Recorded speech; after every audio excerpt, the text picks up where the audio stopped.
வேதம் சொல்லுகிறது, விழித்திருந்து என்ன பண்ணுங்க, ஜெபம் பண்ணுங்கள். அது ரெண்டு விதமான விழிப்பு. ஒன்று சரிகர பிரகாரமான விழிப்பு, இன்னொன்று ஆவிக்குரிய ரீதியிலும் விழிப்பு. ஒரு ஆமென் சொல்லுவோம். ஹல்லேலூயா.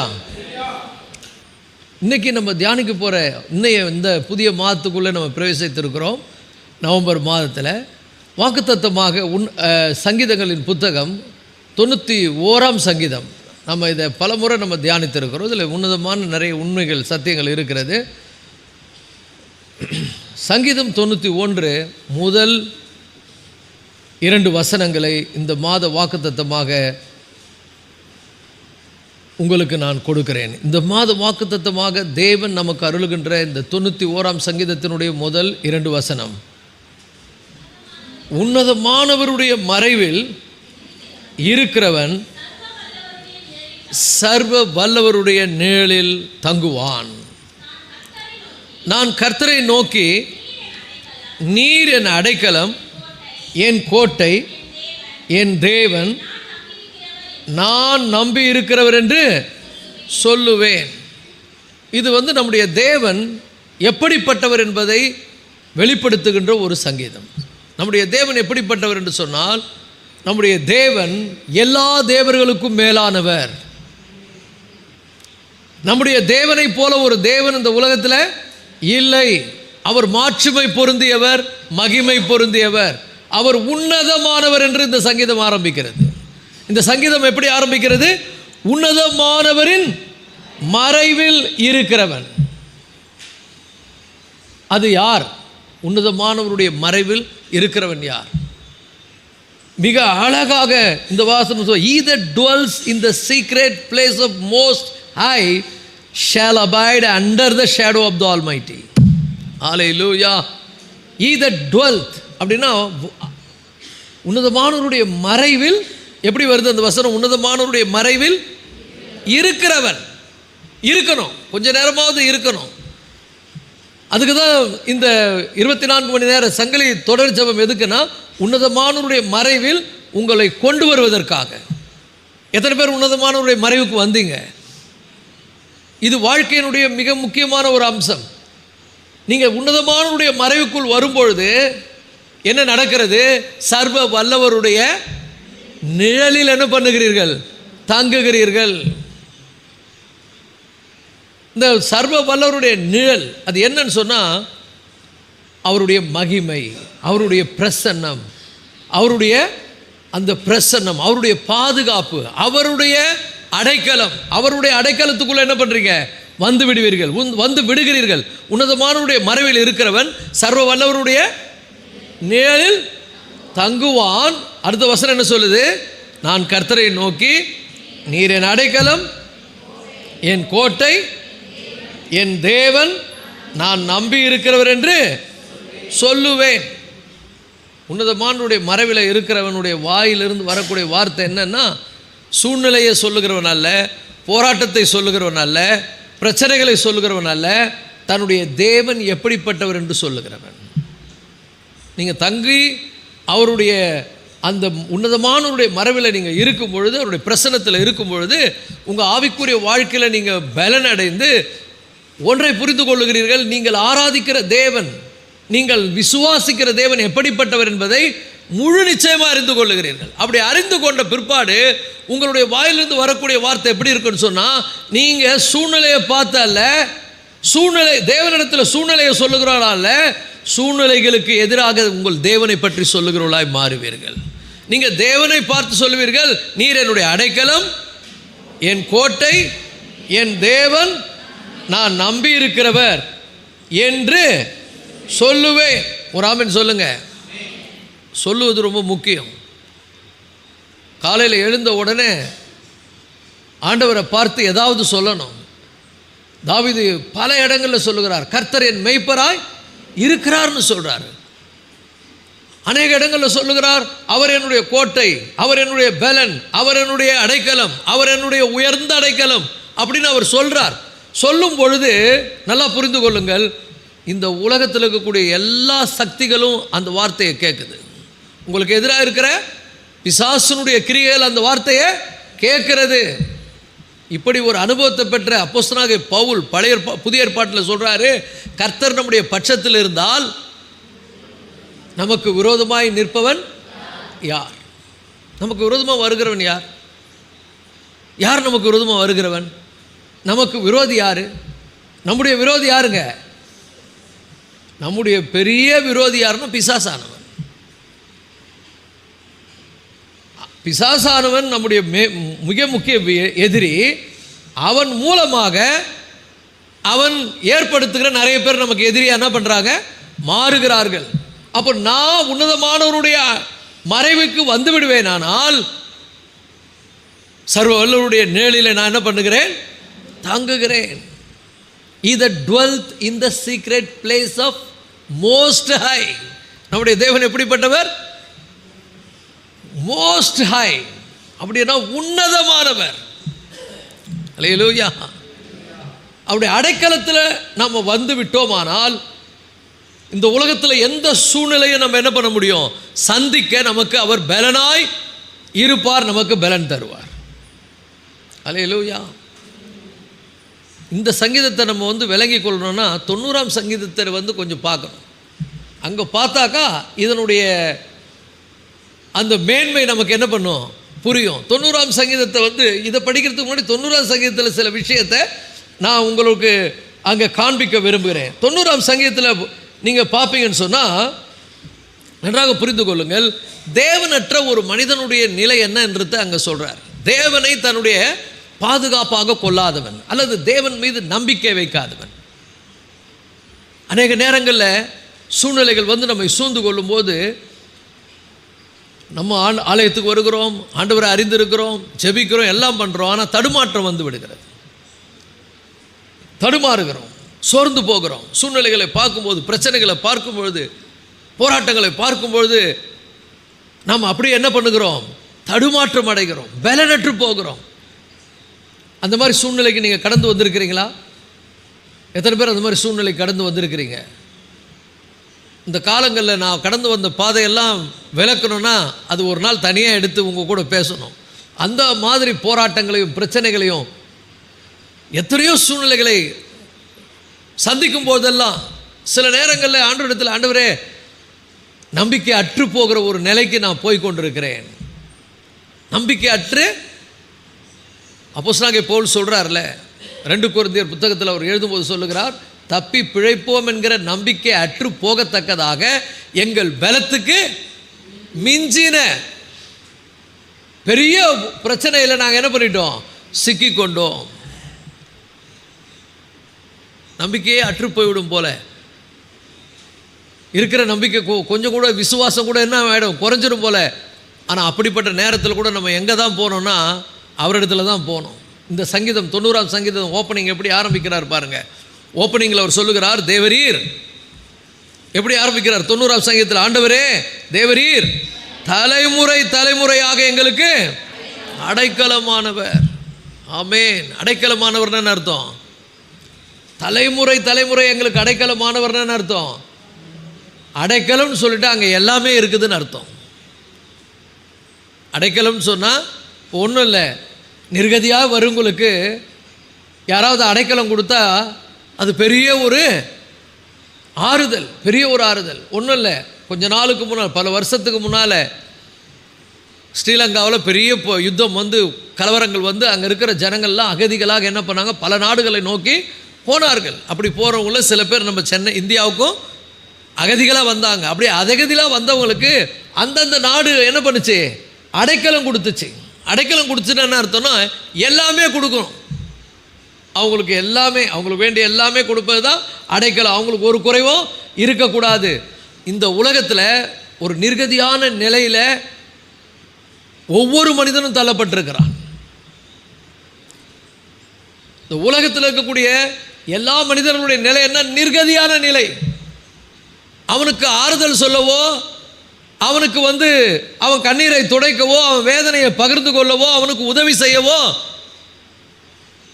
யார் இருக்கிறாங்கன்னு இந்த உலகத்தில் நிறைய பேர் தேடிக்கொண்டிருக்கிறாங்க. ஆனால் கண்டுபிடிக்கிறவங்க தான் சொல்ல முடியும், தேவரீர் எங்களுக்கு தலைமுறை தலைமுறையாக நீர் அடைக்கலமானவர். ஒரு ஆமென் சொல்லுவோமா? அடைக்கலமானவர்னா எல்லாம் நமக்கு செய்கிறவர், எல்லாம் நமக்கு பார்த்து கொள்வார். எந்த சூழ்நிலையிலும் அவர் நம்மளை என்ன பண்ண மாட்டார், கைவிட மாட்டார். இந்த மாதம் நம்ம நவம்பர் மாதத்துக்குள்ளே வந்திருக்கிறோம். இந்த உலகத்தில் நமக்கு என்ன இருக்குது? போராட்டம் இருக்குது, பிரச்சனைகள் இருக்குது, சத்துருக்கள் இருக்கிறார்கள், எல்லாம் இருக்குது. ஆனால் இந்த இந்த இந்த இடத்துல எனக்கு ஆண்டவர் தேவை அப்படின்னு ஒரு உணர்வு எனக்கு அவசியம். ஐ நீட் மை காட், என் தேவன் எனக்கு தேவை, ஆண்டவர் என்னுடைய தேவை. எனக்கு ஆண்டவர் தேவையில்லைன்னு நினச்சிட்டா அவங்களுடைய நிலை என்னன்றது இதே சங்கீதத்தில் இந்த சங்கீதக்காரன் எழுதுகிறார். இந்த சங்கீதக்காரன் யார் என்று சொன்னால், அநேக வேதாம வல்லுநர்கள் சொல்லுகிறார்கள் இந்த 2 சங்கீதம் 90, 91 சங்கீதத்தை எழுதினது தாசனாகிய மோசே அப்படின்னு சொல்கிறாங்க. மோசே எழுதின சங்கீதம். அப்போ தேவனற்ற ஒரு மனிதனுடைய நிலையை பற்றி அவர் சொல்லும்போது சொல்கிறாரு, 7ஆம் வசனத்தை நீங்கள் வாசித்தீங்கன்னா சொல்கிறாரு, 90 சங்கீதம் 97 நாங்கள் உமது கோபத்தால் அழிந்து உமது உக்கிரத்தினால் கலங்கி போகிறோம். எங்கள் அக்கிரமங்களை உமக்கு முன்பாகவும் எங்கள் அந்தரங்க பாவங்களை உமது முகத்தின் வெளிச்சத்திலும் நிறுத்தினீர். தேவனற்ற ஒரு மனிதனுடைய நிலை என்ன? இதுதான். தேவனை தன் அடைக்கலமாக கொள்ளாவிட்டால் அவனுடைய நிலை என்ன? அவனுடைய நிலை என்ன? அவருடைய கோபத்தில் அழிந்து போவது. இன்னைக்கு நிறைய ஜனங்க தேவனுடைய கோபாக்கினால் அழிந்து கொண்டிருக்கிறார்கள். அவங்களுக்கு தேவை தேவன், அவர் தேவன் அவங்க நினைக்கிறதில்ல. அவர் தேவன் நினச்சிட்டா உங்களுக்கு அவர் அடைக்கலமாக இருப்பார். அவர் எனக்கு தேவையில்லை நினச்சிட்டா உங்கள் காலங்கள் எப்படி கடந்து போகணும்னா, உங்களுடைய சூழ்நிலை எப்படி இருக்குன்னு சொன்னால், நாங்கள் உமது கோபத்தினால் அழிந்து உமது உக்கிரத்தினால் கலங்கி போகிறோம். ஏன்? எங்கள் அக்கிரமங்களை உமக்கு முன்பாகவும் எங்கள் அந்தரங்க பாவங்களை உமது முகத்தின் வெளிச்சத்திலும் நிறுத்தினீர். 9ஆம் வசனம் கவனிங்க. எங்கள் நாட்கள் எல்லாம் உமது கோபத்தால் போய்விட்டது, ஒரு கதையை போல எங்கள் வருஷங்களை கழித்து போட்டோம். ஆண்டவர் இல்லைன்னா இப்படி தான் நம்ம வாழ்க்கை கடந்து போகும். If you are not trusting God, நீங்கள் தேவன் மீது நம்பிக்கை வைக்காமல் எனக்கு தேவன் தேவையில்லை, நானே என் வாழ்க்கையை பார்த்துக்கிறேன், என் பிரச்சனையை நானே சரி பண்ணிக்கிறேன் நீங்கள் நினைப்பீங்கன்னா உங்கள் வாழ்க்கை எப்படி, உங்களுடைய வாழ்க்கையினுடைய நிலை எப்படி இருக்குன்றத ஒரு பிக்சராக அவர் காமிக்கிறாரு. உமது கோபத்தில் அழிந்து உமது உக்கிரத்தில் கலங்கி போகிறோம். எங்கள் அக்கிரமங்களை உமக்கு முன்பாகவும் எங்கள் அந்தரங்க பாவங்களை உமது முகத்தின் வெளிச்சத்திலும் நிறுத்தினீர். எங்கள் நாட்கள் எல்லாம் உமது கோபத்தால் போய்விட்டது, ஒரு கதையை போல எங்கள் வருஷங்களை கழித்து போட்டோம். அங்கே சொல்றார், எங்களுடைய ஆயுசு நாட்கள் 70 வருஷம், பலத்தின் மிகுதியால் 80 வருஷமாக இருந்தாலும் அதன் மேன்மையானது வருத்தமும் சஞ்சலமுமே, அதுவும் சீக்கிரமாய் கடந்து போகிறது, நாங்களும் பறந்து போகிறோம். அப்புறம் சொல்றார், உமது கோபத்தின் வல்லமையையும் உமக்கு பயப்படத்தக்க விதமாய் உமது உக்கிரத்தையும் அறிந்து கொள்ளுகிறவன் யார்? நல்லா புரிந்து கொள்ளுங்கள். இவ்வளோ சூழ்நிலை வருகிறது, இவ்வளோ பிரச்சனை வருகிறது, இவ்வளவு பிரச்சனையும் இவ்வளோ போராட்டத்தை சந்தித்தாலும் அறிவில்லாமல் நிறைய பேர் இருக்கிறாங்க. இது பாவத்தினுடைய ரிஃப்ளெக்ஷன். விழுந்து போன ஒரு மனிதனுடைய நிலை என்ன? இதுதான். அவன் தேவனுடைய கோபத்தில் அழிந்து போய் கொண்டிருக்கிறார்கள். இப்படிப்பட்ட நிலையில தான் மோசே கதறுகிறார். நாங்கள் எங்கள் காலங்கள்லாம் ஒரு கதையை போல என்ன பண்ணியிருக்கிறோம், கழித்து போட்டு கொண்டிருக்கிறோம். எங்களுடைய நாட்கள்லாம் உடைய கோபத்தால் போய்விட்டது, எங்கள் அக்கிரமங்கள் உமக்கு முன்பாகவும் எங்கள் அந்தரங்க பாவங்களை உமது முகத்தின் வெளிச்சத்திலும் நிறுத்தினீர். நல்லா புரிந்து கொள்ளுங்கள். ஆண்டவர் பாவத்தை நியாயத்திற்கு ஆரம்பித்தால் ஒருத்தரும் நிலை நிற்க முடியாது. அப்போ நமக்கு என்ன தேவை? இந்த சூழ்நிலையில் இப்படிப்பட்ட ஒரு நிலை, எல்லாருடைய நிலை இதுதான். இப்படிப்பட்ட நிலையில் இருக்கிற எனக்கு என்ன தேவை அப்படின்னா, நான் போய் கடவுளுக்கு எந்த பரிகாரத்தையும் செய்ய முடியாது. நான் கடவுளை, அவருடைய கோபத்தை என்னால் என்ன பண்ண முடியாது, சரி கட்ட முடியாது. அவர் தான் எனக்கு ஏதாவது என்ன பண்ணணும், செய்யணும். ஆகவே தான் ரொம்ப அழகாக மோசே ஜெபம் பண்ணும்போது இந்த காரியத்தை அவர் சொல்லுகிறார். முதல்ல அவர் சொல்கிறாரு, ஒரு மனிதனுடைய விழுந்து போன மனிதனுடைய நிலை என்ன என்பதை பற்றி 7ஆம் வசனத்திலிருந்து 9ஆம் வசனத்திலிருந்து அப்படியே கண்டினியூ பண்றார். தேவனை மறக்கிறவர்களே இதை சிந்தித்துக் கொள்ளுங்கள். தேவனை மறக்கிறவருடைய நிலை என்ன? அவனுடைய நிலை என்ன? 7ஆம் வசனம், உமது கோபத்தில் அழிந்து உமது உக்கிரத்தினால் கலங்கி போகிறோம். எங்கள் அக்கிரமங்களை உமக்கு முன்பாகவும் எங்கள் அந்தரங்க பாவங்களை உமது முகத்தின் வெளிச்சத்திலும் நிறுத்தினீர். எங்கள் நாட்கள் எல்லாம் உமது கோபத்தால் போய்விட்டது. இன்னைக்கு நிறைய பேர் இப்படி தான் இருக்கிறாங்க. உணர்கின்றவர்களே இல்லை. உணர்ந்து அவரிடத்தில் திரும்ப வேண்டும் என்கிற ஒரு நிலைக்கு ஒரு மனிதன் என்னைக்கு வருகிறானோ அன்னைக்கு அவனுக்கு ஆண்டவர் என்ன பண்ணுவார்னா அடைக்கலமாக இருப்பார். ஒரு ஆமென் சொல்லுங்க. உணர்ந்து அவரிடத்தில் வந்துட்டா கண்டிப்பாக அவனுக்கு ஆண்டவர் என்ன பண்ணுவார்? அடைக்கலமாக இருப்பார். அடைக்கலமாக இருப்பார்னா எல்லா சூழ்நிலைகளும் அப்படிப்பட்ட மனிதனோடு அவர் இருப்பார். ஒரு ஆமென் சொல்லுவோமா? அப்போ நல்லா புரிந்து கொள்ளுங்கள். இந்த சங்கீதத்தை அவர் சொல்லும்போது அவருடைய பிரசன்னத்தில், அவர் பிரசன்னத்தை விட்டுட்டா, அவருடைய பிரசன்னத்தில் ஒருத்தன் இல்லைன்னா, அவருடைய சமூகத்துக்கு ஒருத்தன் வரலன்னா, அவரை மறந்து ஒருவன் வாழ்வானானால் அவனுடைய வாழ்க்கையில் கலக்கம், அவனுடைய வாழ்க்கையில் சோர்வு, அவனுடைய வாழ்க்கையில் சஞ்சலம் இதுதான் நிறைந்திருக்கும். கலக்கம், சோர்வு, சஞ்சலம் இதுதான் நிறைந்திருக்கும். நீங்கள் என்ன கலக்கமாக இருந்தாலும், என்ன சோர்வாக இருந்தாலும், என்ன போராட்டத்தில் இருந்தாலும் அவர் சமூகத்துக்கு வந்து பாருங்க. அவருடைய சமூகத்தில் என்ன இருக்குதுன்னு சொன்னால் புது பலனை அவர் உங்களுக்கு தருவார். தாவீது சொல்லுகிறான், நம்முடைய சமூகத்திலே எனக்கு நித்திய பேரின்பம் உண்டு. ஒரு ஆமென் சொல்லுவோமா? அவருடைய சமூகத்துக்கு வரும்பொழுது அங்கே ஆண்டவர் என்ன பண்ணுகிறாராம்? கிருபையை அவனுக்கு தருகிறார். அந்த கிருபையை பெற்றுக்கொண்டால் அவனுடைய வாழ்க்கை எப்படி இருக்கும்? நல்லா புரிந்து கொள்ளுங்கள். அவருடைய கிருபையை பெற்றுக்கொள்வதற்கு ஒரு மனிதனுக்கு தேவை உன்னதமானவருடைய மறைவில் இருக்கிறவனாக அவன் மாறிடுவான். இருக்கிறவன் சொன்னால் he that dwell in the secret place of most high. அது ஒரு ரகசிய இடம். ஒரு ஆமென் சொல்லுங்க. சீக்ரெட் பிளேஸ் எல்லாம் பக்கத்தில் பார்த்து சொல்லுங்க. ஒரு சீக்ரெட் பிளேஸ் இருக்குது இந்த உலகத்தில். அல்லேலூயா. இது யாருக்கும் தெரியாது, அனுபவிக்கிறவங்களுக்கு மட்டும்தான் தெரியும். ஆனால் இங்கே அது தமிழில் ரொம்ப அழகாக சொல்லுது, மறைவிலே. மறைவு, மறைவுனால என்னதுங்க?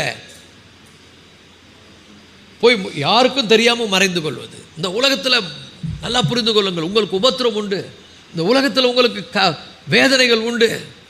ஆனால் அவருடைய சீக்ரெட் பிளேஸை கண்டுபிடிச்சி அந்த இடத்துக்கு வந்துட்டீங்கன்னா உங்களுக்கு பாதுகாப்பு உண்டு. உங்களை அவர் நடத்துறதை நீங்கள் பார்ப்பீங்க.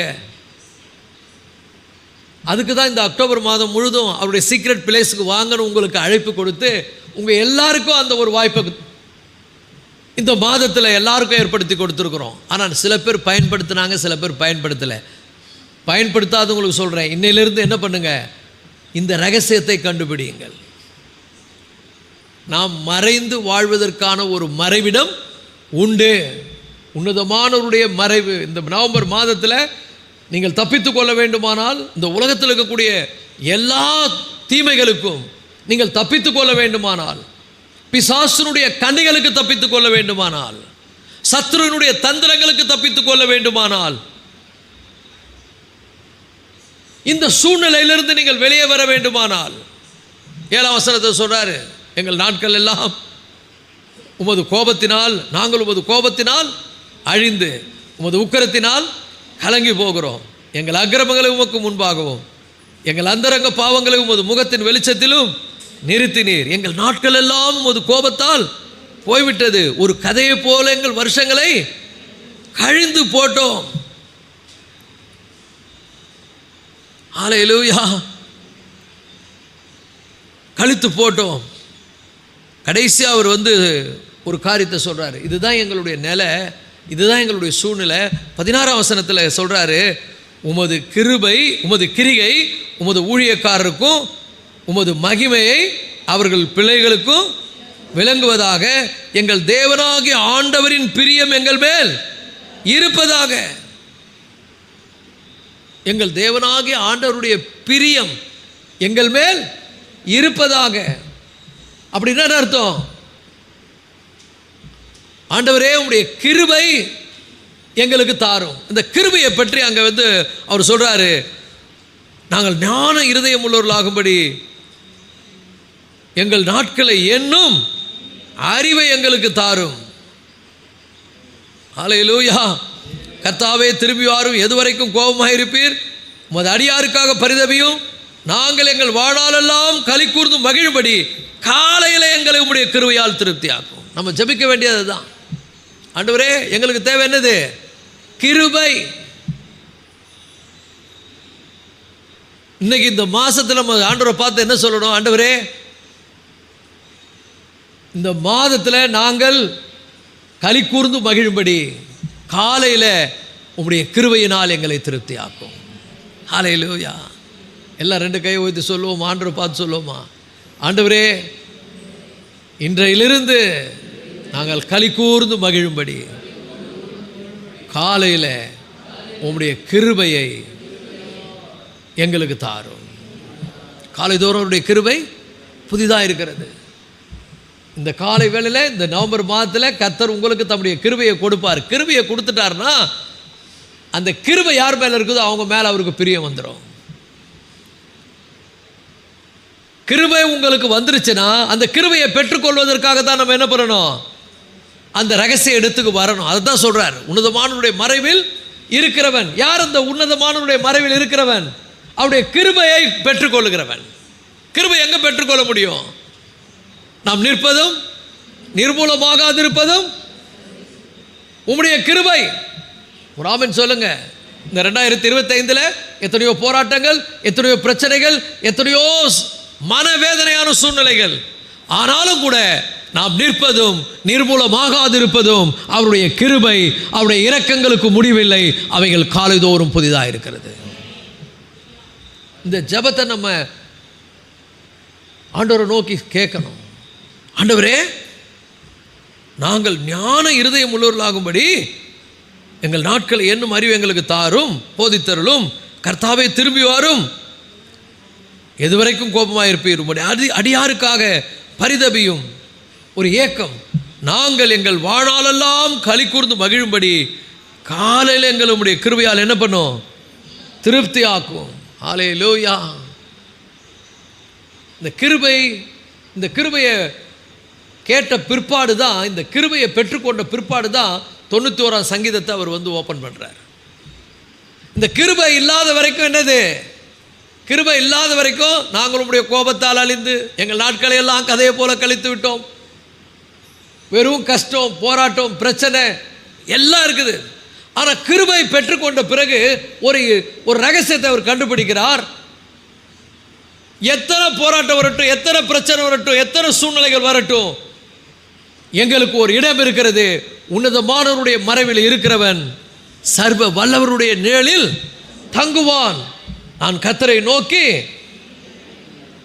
நீர் என் அடைக்கலம், என் கோட்டை, என் தேவன், நான் நம்பி இருக்கிறவர் என்று சொல்லுவேன். சங்கீதம் 90ஆம் சங்கீதம் 7-9 வரைக்கும் என்னது? ஒரு எவனிடத்தில் ஆண்டவர் இல்லையோ, தேவன் இல்லாமல் இருப்பதன் பயனற்ற நிலை. 7-9 வரைக்கும் கடவுள் உன் கூட இல்லைன்னா அதுதான் நடக்கும். ஆண்டவர் உன் கூட இல்லைன்னா அதுதான் நடக்கும். ஆனால் ஆண்டவருடைய கிருபை உனக்கு கிடைச்சிருச்சுன்னா, அவர் உன் மேலே பிரிய வைக்க ஆரம்பித்து விட்டால், அவர் பிரியத்தை நான் எப்படி சம்பாதிக்க முடியும்? அவர் பிரியத்தை நான் எப்படி பெற்றுக்கொள்ள முடியும்? அவருடைய மறைவில் வந்து சேருவது, அவரிடத்தில் வருவது, உன்னதமானவருடைய மறைவுக்கு ஓடி வருவது. ஒரு ஆமென் சொல்லுங்க. இன்னைக்கு ஜோமன் எல்லார் மேலேயும் ஆண்டவர் எப்படி இருப்பார்? ஏன்னா நீங்கள் பிரியமாக அவரை தேடி வந்தீங்க, கண்டிப்பாக உங்கள் மேலே ஆண்டவர் பிரியமாக இருப்பார். இப்போ நீங்கள் சொல்லலாம், எங்கள் தேவனாகிய கர்த்தருடைய பிரியம் எங்கள் மேல் இருப்பதாக. ஜெபம் என்ன தெரியுமா? ஆண்டவரே, நான் எவ்வளோ நல்லவன் பாருன்னு ஜெபிக்கிறது இல்லை. ஆண்டவரே, உங்களுடைய கிருபையை எனக்கு தாங்க. ஏன்னா நாங்கள் எங்களிலே நன்மை எதுவும் இல்லை, எங்களிடத்தில் நன்மை ஒன்றும் இல்லை. நாங்கள் குறைவுள்ளவர்கள் தான், நாங்கள் பலவீனமானவர்கள் தான். எங்கள் ஞானத்தை கொண்டு, எங்கள் திறமையை கொண்டு, எங்களுடைய பரிசுத்தத்தை கொண்டு நாங்கள் வரலை. உம்முடைய கிருபைக்காக நாங்கள் காத்திருக்கிறோம். ஹல்லேலூயா. அவருடைய கிருபை உங்கள் மேலே வரும்பொழுது அவருடைய பிரியம் உங்கள் மேலே வந்து என்ன பண்ணுகிறது? இறங்குகிறது. அப்போ அந்த பிரியத்தை பெற்றுக்கொள்வதற்கு நம்ம என்ன பண்ணணும்? அவருடைய கிருபையை கேட்கணும். அதுதான் ஜெப வாழ்க்கை. அதுதான் ஜெபம். ஜெபம் என்பது என்ன? ஆண்டவரை நோக்கி, ஆண்டவரே, மோசே ஜெபிக்கிறது போல, இதுதான் எங்கள் சூழ்நிலை, இதுதான் எங்களுடைய போராட்டம், இதுதான் நாங்கள் இந்த உலகத்தில் சந்திக்கிற பிரச்சனைகள். ஆனால் வாழ்நாளெல்லாம் நல்லா புரிஞ்சுங்க, வாழ்நாளில் பாதி இடம் இல்லைங்க, கொஞ்சம் இடம் இல்லை, எப்பொழுதும். எல்லாம் சொல்லுங்கள், எப்பொழுதும். சூழ்நிலை வந்து சில நேரங்களில் நம்மளை டேமேஜ் பண்ணுது பாருங்கள், கலக்கம் வந்து விடுது பாருங்கள். ஆனால் வேதத்தில் சொல்லப்படுகிறது, இந்த ஜெபத்தை சொல்கிறாரு அப்போஸ்தலனாகிய பவுல் சொல்கிறாரு, கர்த்தருக்குள் எப்பொழுதும் என்ன பண்ணுங்க? சந்தோஷமாக இருங்கள்னு சொல்கிறாரு. ஆனால் எப்பொழுதும் சந்தோஷமாக இருக்க முடியுதா? முடியலை. ஏன்? சில போராட்டங்கள் வந்து நம்மளை கலங்க பண்ணுது, சில பிரச்சனைகள் வந்து நம்மளை கலங்க பண்ணுது. ஆனால் நான் சொல்லுகிறேன், கர்த்தருடைய பிள்ளைகளே, அவருடைய கிருபையை நாம் கேட்போமானால், அவருடைய கிருபை நம்ம மேலே வரும்பொழுது, மோசேயை மாதிரி நம்ம ஜெபம் பண்ணும்போது, ஆண்டவரே, வாழ்நாளெல்லாம் நாங்கள் களி கூர்ந்து மகிழும்படி காலையில் உடைய கிருபையால் எங்களை என்ன பண்ணுங்க? திருப்தி ஆக்கும். பணம் திருப்தி தராது, உலகம் திருப்தி தராது, உலகத்தில் இருக்கிற மனிதன் திருப்தி தர மாட்டான். அவருடைய கிருபை நமக்கு போதும். ஒரு ஆமென் சொல்லுங்க. அவருடைய கிருபை நமக்கு போதும். நம்முடைய பலவீனத்தில் அவருடைய பலன் பூரணமாய் விளங்கும். அவருடைய கிருபை இருந்தால் எந்த சூழ்நிலையும் எப்படி தைரியமாக சந்திக்கலாம். அவருடைய கிருபை இருந்தால் தைரியமாக சந்திக்கலாம். கிருபை எங்கே பெற்றுக்கொள்ளலாம்? கிருபை எங்கே கிடைக்கும்? எங்கே கிடைக்கும் கிருபை? இந்த உலகத்தில் எங்கே கிருபையை பெற்றுக்கொள்ள முடியும்? நான் சொல்கிறேன் பாருங்க, கிருபையை நம்முடைய உன்னதமான தேவன் மாத்திரமே நமக்கு தர முடியும். அவர் மட்டும்தான் கிருபையை தரக்கூடியவர். அவர் கிருபையுள்ள தேவன், இரக்கங்களின் பிதா. ஒரு ஆமென் சொல்லுங்க. ஸோ தேவன் இல்லாமல் இருந்தால் நிலைமை எப்படின்னா ரொம்ப மோசம். பக்கத்தில் பார்த்து சொல்லுங்க, உன் கூட ஆண்டவர்லாம் உன் நிலைமை ரொம்ப மோசம். நம்ம கூட சொல்லலாம், ஆண்டவர் மட்டும் என் கூட இல்லைனா நான் எப்போயே அழிஞ்சு போயிருப்பேன். நான் சொல்கிறேன் பாருங்கள், ஆண்டவர் மட்டும் என் கூட இல்லைனா இந்த 2025 ஆரம்பிச்சு இது வரைக்கும் நான் வந்திருக்க மாட்டேன். நீங்கள் என்ன சொல்கிறீங்க? நீங்கள் இவ்வளோ தூரம் வந்தது எப்படி? அவர் மட்டும் என் கூட இல்லைன்னா நான் எவ்வளோ தூரம் வந்திருக்க முடியாது. நான் ஒவ்வொரு முறையும் இப்படி கிராஸ் பண்ணி வரும்போதெல்லாம் இந்த சூரிய ஹாஸ்பிட்டலில் பார்த்துக்கின்னு தான் வருவேன். ஆண்டவரே, உங்கள் கிருபை இல்லைன்னா எப்பொழுதோ என்ன இருப்பேன்? நான் அழிந்து போயிருப்பேன். உங்களுடைய கிருபை இல்லாவிட்டால் நான் துக்கத்தில் அழிஞ்சு போயிருப்பேன். கிருபை இல்லாவிட்டால் போராட்டத்தில் அழிஞ்சு போயிருப்பேன். கிருபை இல்லாவிட்டால் பலவிதமான சூழ்நிலைகள் அழிந்து போயிருப்பேன். கஷ்டத்தில் அழிஞ்சு போயிருப்பேன். கெட்டு போயிருப்பேன். பாவத்தில் விழுந்து போயிருப்பேன். நம்பிக்கை இழந்து போயிருப்பேன். விசுவாசத்தை இழந்து போயிருப்பேன். ஏன் ரட்சிப்பை இழந்து போயிருப்பேன். என்னென்னமோ இழப்பு வந்திருக்கும். இழப்பு தான். அவர் கிருபை இருந்ததுனால இந்த 2025 வருஷத்தில் இந்த நவம்பர் மாதம் 1 தேதியில் இந்த முதல் மணி நேரத்தில் உங்களோடு நின்று பேசி கொண்டிருக்கிறேன். நான் நிற்பதும் நிர்மூலமாகாதிருப்பதும் அவருடைய கிருபை. ஹல்லேலூயா. அவருடைய கிருபை நம்மளை இதுவரைக்கும் தாங்கியது, இதுவரை நடத்தி வந்தது. அப்போ ஆண்டவர் நல்லா புரிஞ்சுங்க, கிருபை ரொம்ப முக்கியங்க. அவருடைய தயவு ரொம்ப முக்கியம். அவர் என் மேலே பிரியமாக இருப்பது ரொம்ப முக்கியம். எங்கள் தேவனா, அதான் கடைசி வசனத்தில் எப்படி முடிக்கிறார் மோசே? 90ஆம் சங்கீதத்தினுடைய கடைசி வார்த்தை என்னது? எங்கள் தேவனாகிய ஆண்டவரின் பிரியம் எங்கள் மேல் இருப்பதாக, எங்கள் கைகளின் கிரியையை எங்களிடத்தில் உறுதிப்படுத்தும். ஆம், எங்கள் கைகளின் கிரியையை எங்களிடத்தில் உறுதிப்படுத்தும். பாட்டு பாடுறல நீங்கள் மட்டும் இல்லைனா எப்போனா அழிந்து போயிருப்பேன், மண்ணுக்குள்ளே போயிருப்பேன், மறந்தே போயிருப்பாங்க. அவர் மட்டும் இல்லைன்னா இதுவரைக்கும் நான் வந்திருக்கவே முடியாது. அவர் இருந்தபடினாலே எல்லா இடங்களிலும் என்னை ஆறுதல் படுத்தினார், பலப்படுத்தினார், எனக்கு உதவி செய்தார், எனக்கு ஒத்தாசையாக இருந்தார், எனக்கு எல்லாவற்றுக்கும் எல்லாமா இருந்தார், எனக்கு தாயும் தகப்பனுமாக இருந்து என்னை காத்து வந்தார். இதுவரை நடத்தின அந்த கர்த்தர் இனிமேலும் நடத்த வல்லவராயிருக்கிறார். ஹல்லேலூயா. அப்போ நல்லா புரிஞ்சுங்க, இப்போ அடைக்கலத்துக்குள்ள வந்தாச்சு, அவரை கண்டுபிடிச்சாச்சு. வாழ்க்கையில் சந்தோஷமா இருக்கணுமா? சீக்ரெட் பிளேஸ் ஒன்று இருக்குது. ஒரு ஆமென் சொல்லுங்க. பக்கத்தில் பார்த்து சொல்லுங்கள், வாழ்க்கையில் எப்போவுமே சந்தோஷமாக இருக்கணுமா? ஒரு சீக்ரெட் இருக்குது. கர்த்தரை தெய்வமாய் கொண்ட ஜனம் பாக்கியம் உள்ளது. அவர் தமக்கு சொந்தமாய் கொண்ட ஜனம் பாக்கியம் உள்ளது. நல்லா புரிஞ்சுங்க. நீங்கள் 1 மணி நேரம் ஆண்டு சமூகத்தில் அப்படியே வந்து உட்காந்து உங்களுக்கு ஒன்றும் தெரியலனா கூட பரவாயில்ல, சும்மா ஸ்தோத்திரம் மட்டும் பண்ணுங்கள். உங்கள் மனசில் இருக்கிற பாரம் எப்படி இறங்குது பாருங்கள். சும்மா அப்படியே சும்மா ஒன்று அப்படியே கழண்டு போகும் எல்லாம். அது எப்படி தான் அந்த மேஜிக் நடக்குமே தெரியாது. நீங்கள் அவருடைய சமூகத்தில் வந்து உட்கார்ந்து பாருங்கள். உட்கார்ந்த பிற்பாடு அந்த ரகசியத்தை அறிந்து பாருங்க. அவரை உண்மையான ஒரு இருதயத்தோடு தேடி பாருங்க. அல்லேலூயா.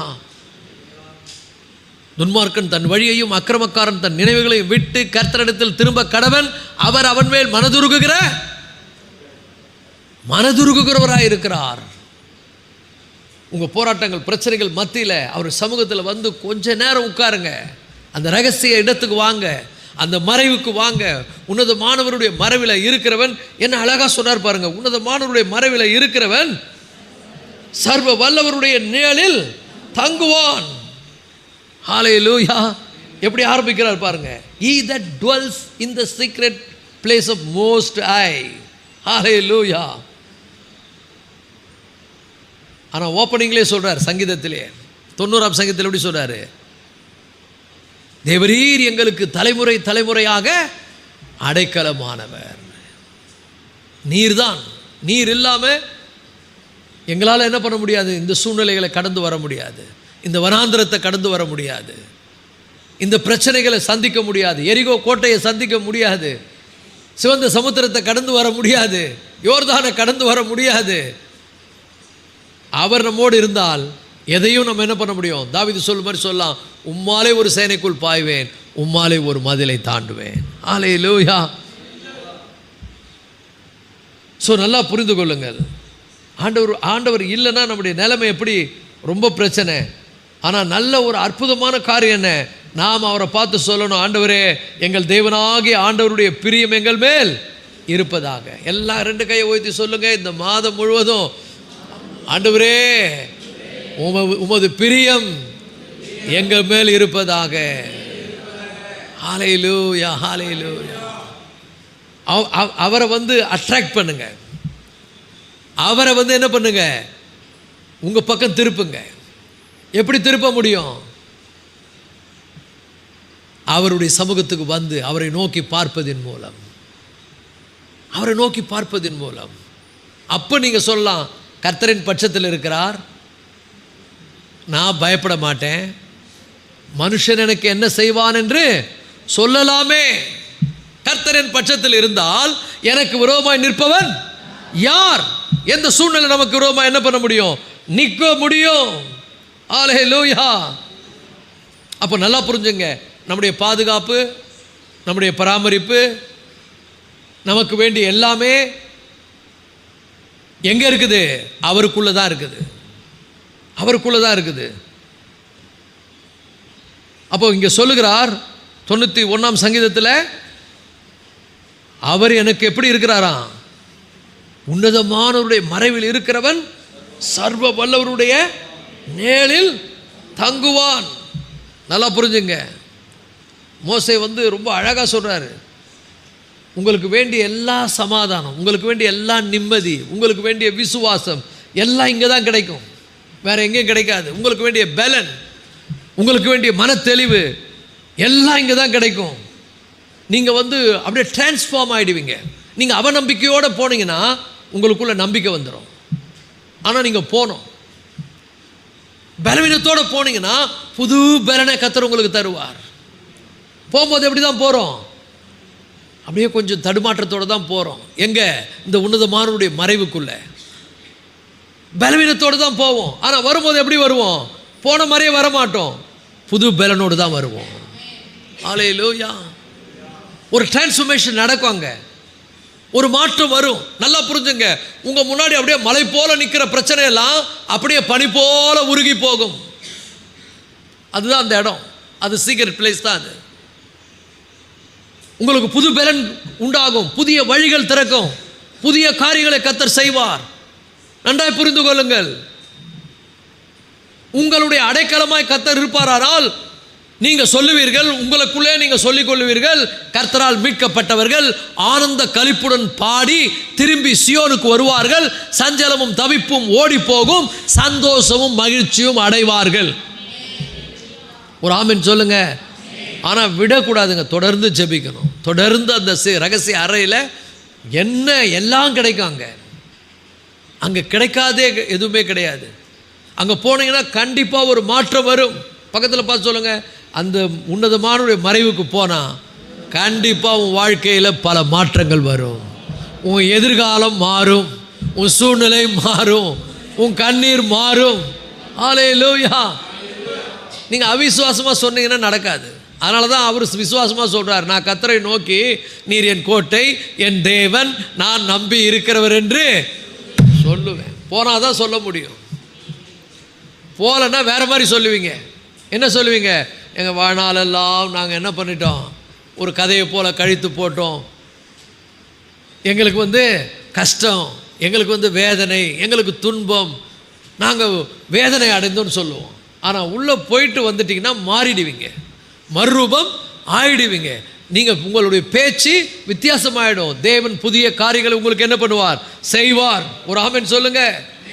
ஸோ முதல் 91ஆம் சங்கீதத்தினுடைய முதல் 2 வசனத்தில் பார்த்தீங்கன்னா விசுவாச அறிக்கை. விசுவாச அறிக்கைன்னா உன்னதமானவருடைய மறைவில் இருக்கிறவன் சர்வ வல்லவருடைய நிழலில் தங்குவான். விசுவாச அறிக்கை என்னது?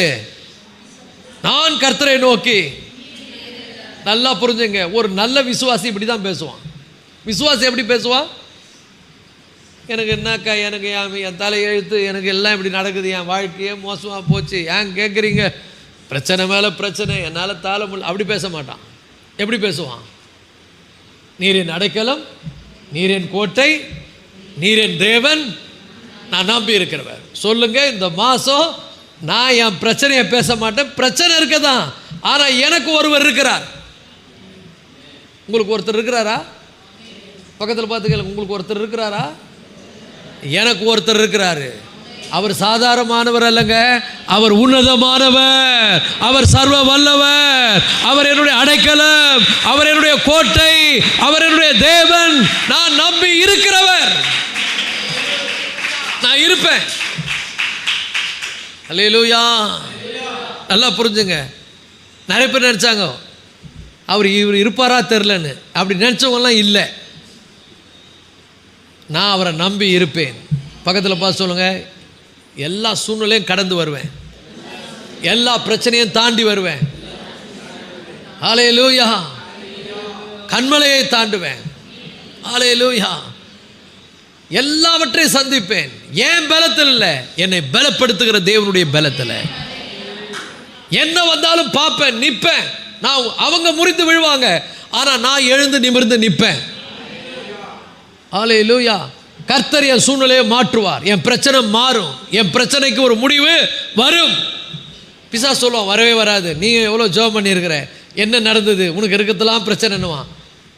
பிசாசு சொல்கிறத நீங்கள் சொல்லக்கூடாது. நீங்கள் சீக்ரெட் பிளேஸுக்கு போயிட்டு வந்து சொல்லுங்கள். பக்கத்தில் பார்த்து சொல்லுங்கள், ஐயோ அவசரப்பட்டு பேசாத, சீக்ரெட் பிளேஸுக்கு போயிட்டு வந்து பேசு.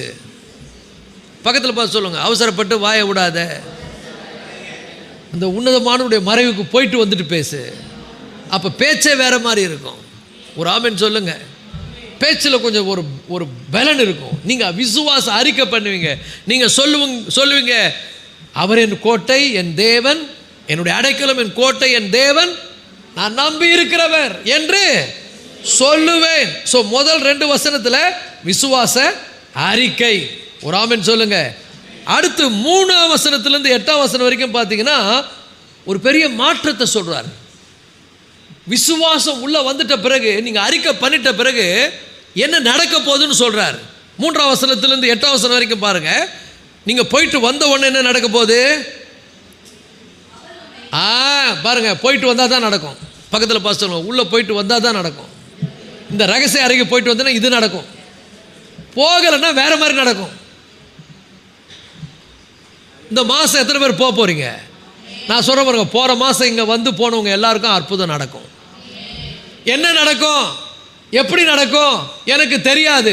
வசனத்தில் சொல்லப்பட்டிருக்குது, அவர் உன்னை வேடனுடைய கண்ணிக்கும் பாழாக்கும் கொள்ளை நோய்க்கும் தப்புவிப்பார். நான் சொல்லுகிறேன், இயேசுவின் நாமத்தில், கர்த்தராக இயேசுவின் நாமத்தில் சொல்லுகிறேன், எல்லா பிரச்சனையிலிருந்தும் கர்த்தர் உங்களை தப்புவிப்பார்.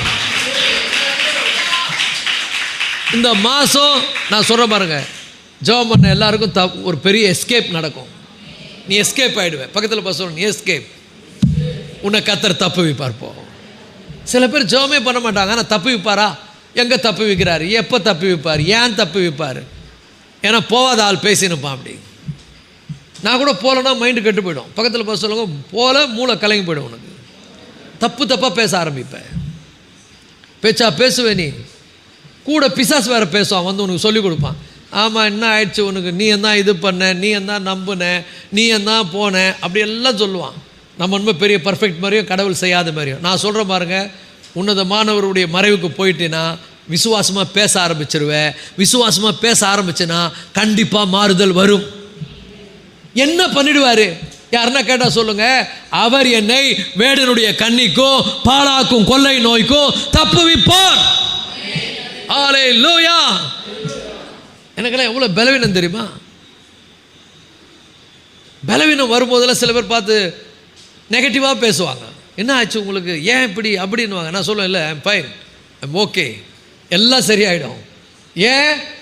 he that dwells in the secret place of most high, hallelujah, shall abide in the shadow of almighty.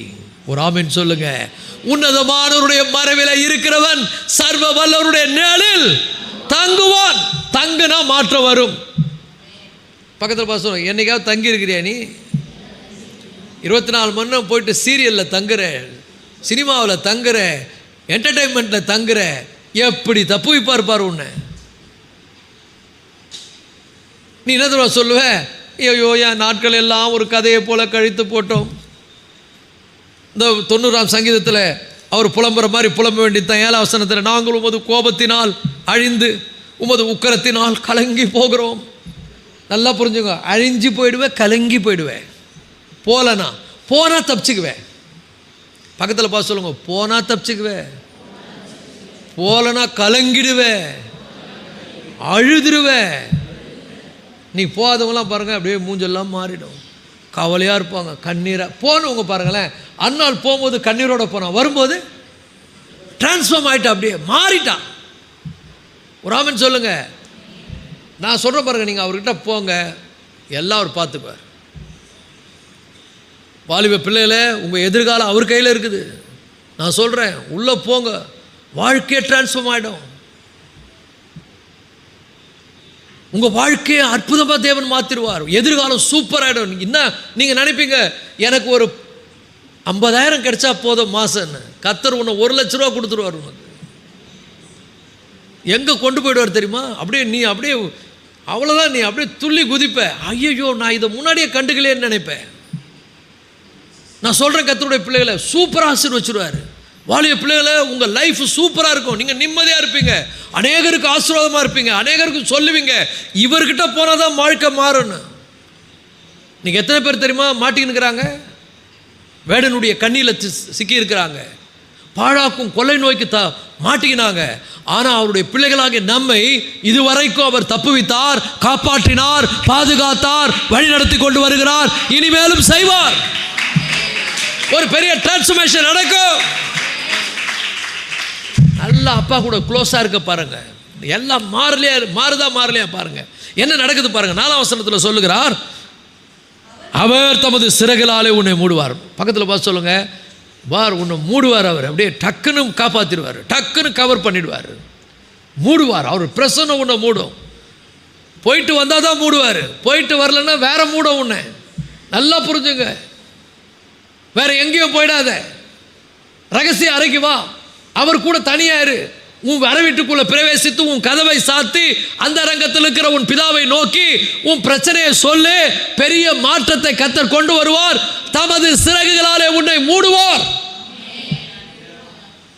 இந்த மாசம் மட்டும் இல்லைங்க, 2028, 30, 40, 50 நீ வாழும் காலமெல்லாம் அவருடைய சிறைகளை மூடப்படணுமா?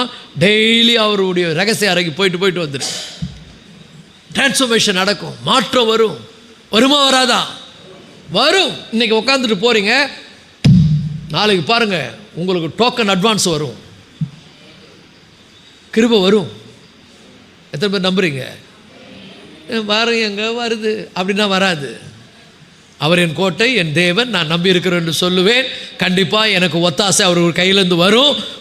வானத்தையும் பூமியும் உண்டாக்கின கர்த்தருக்கு ஒத்தாசை வரும். என் தேவைகள் சந்திக்கப்படும். என்னை கர்த்தர் நடத்துவார். என் பிரச்சனைக்கு முடிவு வரும். ஒரு பெரிய மாற்றம் வரும். குடுகுடுக்காரர் சொன்னதான் நம்பியோ? நான் ஒரு ஆமேன் கூட சொல்ல மாட்டேன்றீங்களே. வருமா வராதா? வரும். அல்லேலூயா. சூப்பராகிடுவார். அற்புதமாக உங்கள் எதிர்காலம் வடிவமைக்கப்படும். உன் கூட கர்த்தர் இருக்கிறத பார்ப்பீங்க. அவருடைய பிரசன்னத்தால் உன்னை மூடுவார். அவர் தம்முடைய சிறகுகளால் உன்னை மூடுவார். போயிட்டு வந்தால் மாறிடும், போலனா அப்படியே தான் இருக்கணும். நல்லா புரிஞ்சுங்க. ஒரு வீடியோ ஒன்று பார்த்தேன். அவங்கள பார்த்தா அவ்வளோ அசிங்கமாகறாங்க. அந்த மேக்கப் போட்டு முடிச்ச உடனே இந்த பொண்ணாது அப்படியே டிஃப்ரெண்ட் காட்டுறாங்க. இதை பாருங்கள், இது பிஃபோர் ஆஃப்டர். நான் சொல்கிறேன் பாருங்கள், இந்த அறைக்கு போயிட்டு வந்தீங்கன்னா பிஃபோர் ஆஃப்டர் பயங்கர வித்தியாசம் இருக்கும். வாழ்க்கையை கர்த்தர் மாற்றி விடுவார். எதிர்காலம் ஆசீர்வதிக்கப்படும். சூப்பராக. நான் பாருங்க, ஆரம்பத்தில் எவ்வளோ கஷ்டப்பட்டிருக்கேன் தெரியுமா? உங்களுக்கு தெரியாது. எவ்வளோ நெருக்கடி, எவ்வளோ கஷ்டங்கள், எவ்வளோ போராட்டங்கள், எவ்வளவு எதிர்ப்புகள், ஒன்றும் இல்லாத நிலைமை. ஆனால் நீ கர்த்தர் எப்படி வச்சிருக்காரு தெரியுமா? ராஜா மாதிரி வச்சிருக்கிறாரு. ஒரு ஆமென் சொல்லுங்க. நீங்களே சொல்லுங்க, எப்படி இருக்கிறேன்? எப்படி இருக்கிறேன்? சும்மா வார்த்தைக்காவது ஆறுதலுக்காக சொல்ல ராஜா மாதிரி இருக்கிறேன்னு. ராஜா மாதிரி வச்சிருக்கிறாரு. எந்த கலக்கம் கிடையாது, குழப்பம் கிடையாது, பயம் கிடையாது, எதுவுமே கிடையாது. ஏன்னா கர்த்தரின் மேய்ப்பராய் இருக்கிறார். ஒரு ஆமென் சொல்லுங்க. என்ன பண்ண போறீங்கன்னு யாருன்னா கேட்டால் எல்லாம் கர்த்தர் பார்த்து கொள்வார். தேவனுடைய பர்வதத்தில் பார்த்து கொள்ளப்படும். எல்லாம் மாறும். மாறுமா மாறாதா? மாறும். தலைக்கீழ மாத்திருவார். ஸோ அவர் சொல்லுகிறார், தம்முடைய சிறகுகளாலே உன்னை மூடுவார், அவருடைய சட்டையின் கீழே அடைக்கலம் புகுவாய். ஹல்லேலூயா. அவருடைய சத்தியம் உனக்கு பரிசையும். 8 வரைக்கும் இருக்குது ஆசீர்வாதம். மாற்றம் எத்தனை வரைக்கும் பாருங்க? 8 வரைக்கும். ஆனால் அறிக்கை 2 தான். முதல் 2 வசனம் தான் அறிக்கை. ஆனால் பிளஸ்ஸிங் எவ்வளோ இருக்குது பாருங்க. உனக்கு பரிசையும் கேடகமாகும். அப்புறம் இன்னும் ஆசீர்வாதம் பாருங்க. இரவில் உண்டாகும் பயங்கரத்துக்கும், பகலில் பறக்கும் அம்புக்கும், இருளில் நடமாடும் கொள்ளை நோய்க்கும், மத்தியானத்தில் பாழாக்கும் சங்காரத்துக்கும் பயப்படாது இருப்பாய். கையை 2 கையை ஊற்றி சொல்லுங்க, நான் பயப்படாது இருப்பேன். உள்ள போகாதவங்களுக்கு இல்லை, போனவங்க சொல்லுங்க. இது வரைக்கும் போகல, இனிமேல் போறன்றவங்க சொல்லுங்க. ஒரு ஆமென் சொல்லுங்க. பயப்படாது இருப்பாய். அப்புறம் உன் பக்கத்தில் 1000 பேரும் உன் வலது பரிசில் 10,000 பேரும் விழுந்தாலும் அணுகாது. ஒரு ஆமென் சொல்லுங்க. அது என்னை அணுகாது. 8ஆம் வசனம், உன் கண்களால் மாத்திரம் நீ அதை பார்த்து துன்மார்க்க வரும் பலனை காண்பாய். ஹல்லேலூயா. ஸோ 3ஆம் வசனத்திலிருந்து 8ஆம் வசனம் வரைக்கும் மாற்றம். முதல்ல விசுவாச அறிக்கை, அதனுடைய பலன் 3லிருந்து 8 வரைக்கும். 9லிருந்து 13 வரைக்கும் நல்லா புரிந்து கொள்ளுங்கள். உங்க விசுவாசத்துக்கான பலன், நீங்க விசுவாசித்ததனுடைய பலன், அதை பற்றி சொல்லப்படுது. 9லிருந்து, எனக்கு அடைக்கலமாக இருக்கிற உன்னதமான கர்த்தரை உனக்கு தாபரமாக கொண்டாய், ஆகையால் பொல்லாப்பு உனக்கு நேரிடாது. பக்கத்தில் பார்த்து சொல்ல, பலன்னா தெரியுமா? உனக்கு பொல்லாப்பு நேரிடாது. வாதை உன் கூடாரத்தை அணுகாது. உன் வழியெல்லாம் உன்னை காக்கும்படி உனக்காக தம்முடைய தூதர்களுக்கு கட்டளை இடுவார். நான் ஆமெனே வரமாட்டேன். ஹல்லேலூயா. 16 வரைக்கும் படிங்க. கட்டளை 13 வரைக்கும் படிங்க. கட்டளை இடுவார். உன் பாதம் கல்லில் இடராதபடிக்கு அவர்கள் உன்னை தங்கள் கைகளில் ஏந்தி கொண்டு போவார்கள். சிங்கத்தின் மேலும் வெறியன் பாம்பின் மேலும் நீ நடந்து பால சிங்கத்தையும் வானு சர்பத்தையும் மிதித்து போடுவாய். விசுவாசத்தினுடைய, நல்லா புரிஞ்சுங்க, முதல்ல விசுவாசம். அவர் மேலே விசுவாசம் வைத்து அவருடைய ரகசிய அறைக்குள்ள அவரோடு கூட நீங்கள் ஒரு நல்ல ஃபெலோஷிப்பில் இருக்கிறீங்க. அதனுடைய விளைவு என்ன? உங்கள் வாயிலிருந்து விசுவாச வார்த்தைகள் வருகிறது. அதுக்கு விசுவாச வார்த்தை வந்த உடனே அதனுடைய பலன் என்ன? அதனுடைய பலன் என்ன? அவர் உன்னை வேடனுடைய கண்ணிக்கும் பாலாய்க்கும் கொள்ளை நோய்க்கும் தப்பு வைக்கிறார். ஒரு ஆமென் சொல்லுவோமா? ஸோ அதனுடைய பலன் என்ன? ஒரு பெரிய மாற்றம் உனக்குள்ளே வருகிறது, மாற்றம் வருகிறது. அதன் பிறகு அதனுடைய விளைவுகள் என்ன? இத்தனை விளைவுகள் 9ஆம் வசனத்திலிருந்து 13 வரைக்கும் அதனுடைய விளைவுகளை பற்றி நம்ம பார்க்குறோம். ஹல்லேலூயா. அதுக்கப்புறம் பார்த்தீங்கன்னா 14லேருந்து 16 வரைக்கும் நல்லா புரிந்து கொள்ளுங்கள். ஆண்டவர் கன்ஃபார்ம் பண்ணுறார். கன்ஃபர்மேஷன். முதல்ல என்னது? கன்ஃபெஷன், விசுவாச அறிக்கை. ரெண்டாவது என்னது? ரெண்டாவது பார்த்தீங்கன்னா கன்வெக்ஷன் ஆஃப் ஃபெய்த். முதல்ல ஃபெய்த் கன்ஃபெஷன், அப்புறம் கன்வெக்ஷன் ஆஃப் ஃபெய்த். மூன்றாவது என்னது? Consecution of faith. நாலாவது என்னது? Confirmation of faith. உங்கள் விசுவாசத்தை கர்த்தர் என்ன பண்ணுறாராம்? உறுதிப்படுத்துகிறார், கன்ஃபார்ம் பண்ணுறாரு. சூப்பராக சொன்னார் பாருங்க. அவர் தான் கரெக்டாக கவனிக்கிறார். கன்ஃபார்ம் பண்ணுறார். எப்படி கன்ஃபார்ம் பண்ணுறாரு? 14ஆம் வசனத்திலிருந்து 16 வரைக்கும். அவன் என்னிடத்தில் வாஞ்சியாக இருக்கிறபடியால். ஹல்லேலூயா. அவன் என்னிடத்தில் வாஞ்சியாக இருக்கிறபடியால். நல்லா புரிஞ்சுங்க. 10 வாட்டி சொன்னாலும் திருப்தியை அடைய முடியாது. அவர் என்னிடத்தில் வாஞ்சியாக இருக்கிறபடியால், அவன் என்னிடத்தில் வாஞ்சியாக இருக்கிறபடியால். இப்போ ஆண்டவர் பேச ஆரம்பிக்கிறார். எத்தனை பேர் அவரிடத்தில் வாஞ்சியாக இருக்கிறீங்க? எல்லாம் பக்கத்தில் பார்த்து சொல்லுங்கள். எதை பற்றியும் கவலைப்படாத, எதை பற்றியும் ஒரி பண்ணாத, எதை பற்றியும் ஏங்காத. அவர் மேலே வாஞ்சியாயிரு, எல்லாம் அவர் பார்த்து கொள்வார். கரலை தட்டி கர்த்தரை மகிமைப்படுத்துங்க. அவன் என்னிடத்தில் வாஞ்சியாக இருக்கிறபடியால் அவனை விடுவிப்பேன். கன்ஃபார்ம் பண்ணுறார் ஆண்டவர். கன்ஃபார்ம் பண்ணுறார். ஆண்டவரே கன்ஃபார்ம் பண்ணி சொல்கிறார்.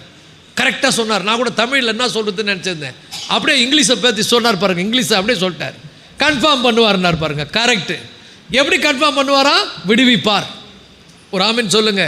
அவன் என்னிடத்தில் வாஞ்சியாக இருக்கிறபடியால் அவனை விடுவிப்பேன். என் நாமத்தை அவன் அறிந்திருக்கிறபடியால் அவனை உயர்ந்த அடைக்கலை. பாருங்க, ஆண்டவர் கன்ஃபார்மாக சொல்கிறார். கன்ஃபார்ம். பக்கத்தில் பார்த்து சொல்லுங்க. நீ போனால் உனக்கு கன்ஃபார்ம். இந்த மாதம் நீ போகிற வேலையெல்லாம் கன்ஃபார்ம். போ. அல்லேலூயா. இந்த மாதம் உனக்கு வரக்கூடிய ஆசீர்வாதம் கன்ஃபார்ம். ஆனால் நீ போகணும். போனால் தான் கன்ஃபார்ம். போகலன்னா கன்ஃபார்ம் கிடையாது. ஒரு ஆமீன் சொல்லுங்க. எத்தனை பேர் போகிறீங்க? விடவே விடாதீங்க. யாக்கோப் மாதிரி ஆண்டவரை விடாதீங்க. நீர் என்னை ஆசீர்வதித்தால் ஒழிய உம்மை விட மாட்டேன். ஹல்லேலூயா. இந்த காலை வேளையில் ஆண்டவரே நீர் என்னை ஆசீர்வதித்தால், நான் கண்டுபிடிச்சிட்டேன், நான் ரகசியத்தை கண்டுபிடிச்சிட்டேன். பக்கத்தில் பார்த்து சொல்லுங்க, காதில் சொல்லுங்க, ரகசியத்தை கண்டுபிடிச்சிட்டேன். நாளையிலேருந்து ஆரம்பிச்சிடுறேன். ஹல்லேலூயா. நான் போகாமல் இருக்க போகிறதில்ல, போவேன். போனால் வார்த்தை என் வாயில் விசுவாசமாக வரும். விசுவாசம் வந்தால் அதுக்கு பலன் உண்டு. ஹல்லேலூயா. பெரிய மாற்றம், அதனுடைய மறுரூபம் உண்டாகும். மாற்றம் வந்தால் பலன் கிடைக்கும். பலன் வந்தால் கன்ஃபார்ம் பண்ணுவார். ஒரு ஆமென் சொல்லுங்க. இந்த வசனத்தை அப்படியே எழுதிங்க. முதல் 2 வசனம், 1லேருந்து 2 ஃபெய்த் கன்ஃபெஷன். அதுக்கப்புறம் 3லேருந்து 8 கன்வெக்ஷன், மாற்றம் வரும், மாற்றம் வரும். அப்புறம் 9லேருந்து 13 அதனுடைய பலன், பலன் கிடைக்கும்.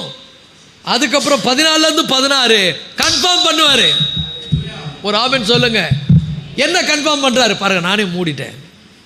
அந்த லாஸ்ட் வசனத்தை படிக்காமல் படிச்சிருவோம். என்ன கன்ஃபார்ம் பண்ணுவார்?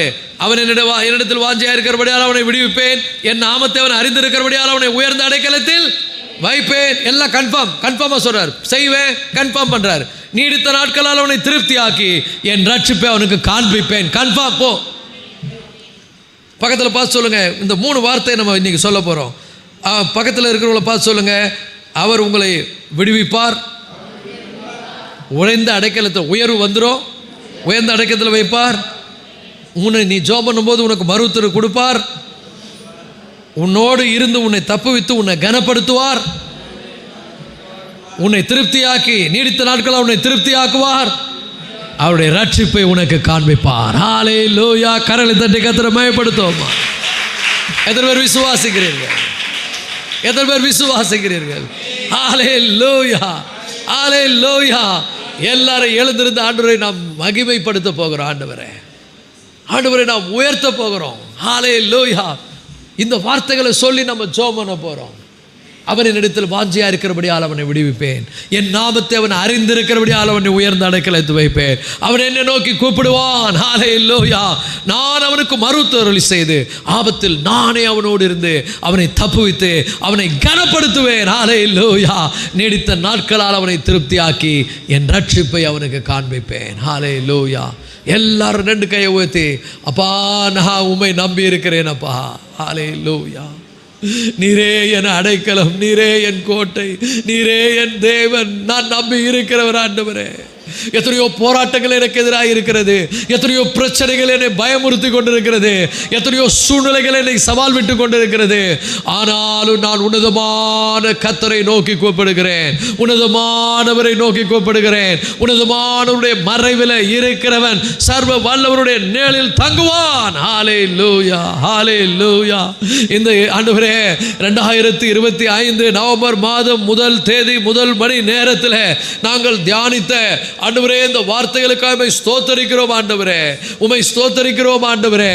நாங்களும் விசுவாசத்தோடு பக்தனாகிய மோசேயோடு கூட சேர்ந்து சொல்லுகிறோம், நீர் என் கோட்டை, என் தேவன், நீர் என்னுடைய அடைக்கலம், என் கோட்டை, என் தேவன், நான் நம்பி இருக்கிறவர் அப்பா.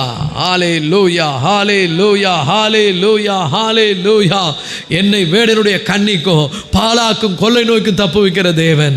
ஹல்லேலூயா, ஹல்லேலூயா.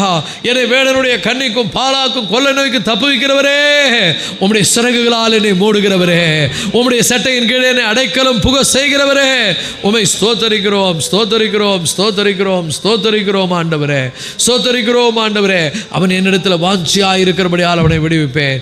என் நாமத்தை அவன் அறிந்திருக்கிறபடியால் அவனை உயர்ந்த அடைக்கலத்தில் வைப்பேன். அவன் என்னை நோக்கி கூப்பிடுவான், நான் அவனுக்கு மறுத்து அருளி செய்து ஆபத்தில் நானே அவனோடு இருந்து அவனை தப்புவித்து அவனை கனப்படுத்துவேன் என்று சொல்லி ஆண்டவரே எங்களுக்கு ஆண்டவரே நீங்க உறுதி அளித்துக் கொண்டிருக்கிறதுக்காக ஸ்தோத்திரம் ஆண்டவரே. நீடித்த நாட்களால் அவனை திருப்தியாக்கி என் ரட்சிப்பை அவனுக்கு காண்பிப்பேன் என்று எங்களுக்கு உறுதிப்படுத்துகிறதற்காக ஸ்தோத்திரம் கர்த்தாவே. கர்த்தாவே, நாங்கள் வாழ்நாளெல்லாம் களி கூர்ந்து மகிழும்படி காலையில் உம்முடைய கிருபையால் எங்களை திருப்தியாக்கும் ஆண்டவரே. எங்கள் தேவனாகிய கர்த்தருடைய பிரியம் எங்கள் மேல் உண்டாவதாக. எங்கள் கைகளின் கிரியை எங்களிடத்தில் உறுதிப்படுத்தும். ஆம், எங்கள் கைகளின் கிரியை எங்களிடத்தில் உறுதிப்படுத்தும் ஆண்டவரே. ஸ்தோத்திரம், ஸ்தோத்திரம், ஸ்தோத்திரம், ஸ்தோத்திரம். இந்த நாளிலும் கூட எங்களுக்கு நீர் கொடுத்த கிருபைகளுக்காய் ஸ்தோத்திரம். எங்கள் மேலே நீர் வைத்த தயவுக்காய் ஸ்தோத்திரம். எங்கள் மேல் நீர் பாராட்டின அன்புக்காக ஸ்தோத்திரம் ஆண்டவரே, ஸ்தோத்திரம் ஆண்டவரே, ஸ்தோத்திரம் ஆண்டவரே. இந்த 2025 ஆண்டில் 24 மணி நேரம் தொடர் சங்கிலி ஜெபத்தை கர்த்தர் ஆசீர்வதித்து ஆண்டவரே உம்முடைய பிள்ளைங்க ஊக்கமாய் வந்து உம்முடைய சமூகத்தில் காத்திருந்து ஜெபித்திருக்கிறார்களப்பா. உம்முடைய சிறகின் நிழலிலே வந்து தங்கி இருக்கிறார்களப்பா. உம்முடைய மறைவில் வந்து தங்கி இருக்கிறார்களப்பா. உம்முடைய பிள்ளைகளை நீர் உம்முடைய சிறகினால மூடினதற்காய் ஸ்தோத்திரம் ஆண்டவரே. ஹல்லேலூயா, ஹல்லேலூயா, ஹல்லேலூயா. ஆண்டவரே உம்மை ஸ்தோத்திரிக்கிறோம் ஆண்டவரே. இந்த 24 மணி நேர தொடர் சங்கலை ஜெபத்தில் உண்மையான இருதயத்தோடு ஊக்கமான ஒரு வாஞ்சியோடு வந்து எத்தனை பேர் வந்து உங்கள் சமூகத்தில் இங்கே ஜெபம் பண்ணாங்களோ அத்தனை பிள்ளைகளுடைய ஜெபத்தையும் கர்த்தர் ஹல்லேலூயா நீர் கேட்டு அவருடைய கண்ணீரை உடைய துருத்தில வைத்து ஏற்ற நேரத்தில் உடைய பிள்ளைகளுக்கு அவருடைய நிந்தையை நீக்கி ஆண்டவரே கன்ஃபார்மாக நீங்கள் விடுதலை ஆக்க போகிறதுக்காக ஸ்தோத்திரங்க தாவே. மாற்றம் வருகிறதுக்காக ஸ்தோத்திரம். மகிமையான காரியத்தை கத்த செய்ய போகிறதுக்காக ஸ்தோத்திரம் ஆண்டவரே. நாங்கள் எங்கள் வாழ்க்கையில் ஆண்டவரே ஏதோ ஒரு விசேஷித்த நாளில் ஜபிக்கிறவங்களா இல்லைப்பா. எங்கள் வாழ்க்கை நாள் டெய்லி நாங்கள் ஜபிக்கணும்பா. தினந்தோறும் உங்களை தேடணும் ஆண்டவரே. ஏதோ பிரச்சனைக்காக உங்களை தேடி வருகிறவர்களாக அல்ல, ஒவ்வொரு நாளும் உங்கள் சமூகத்தில் நம்முடைய திருமுகத்தை பார்த்து காலையில் எங்களை உம்முடைய கிருபையால் திருப்தி ஆக்கும் நாங்கள் கேட்கும் போதெல்லாம் எங்களை கிருபையால் திருப்தி ஆக்குவீராகப்பா. அதுபோல் இந்த நவம்பர் மாதம் முழுவதையும் ஆசீர்வதிங்க ஆண்டவரே.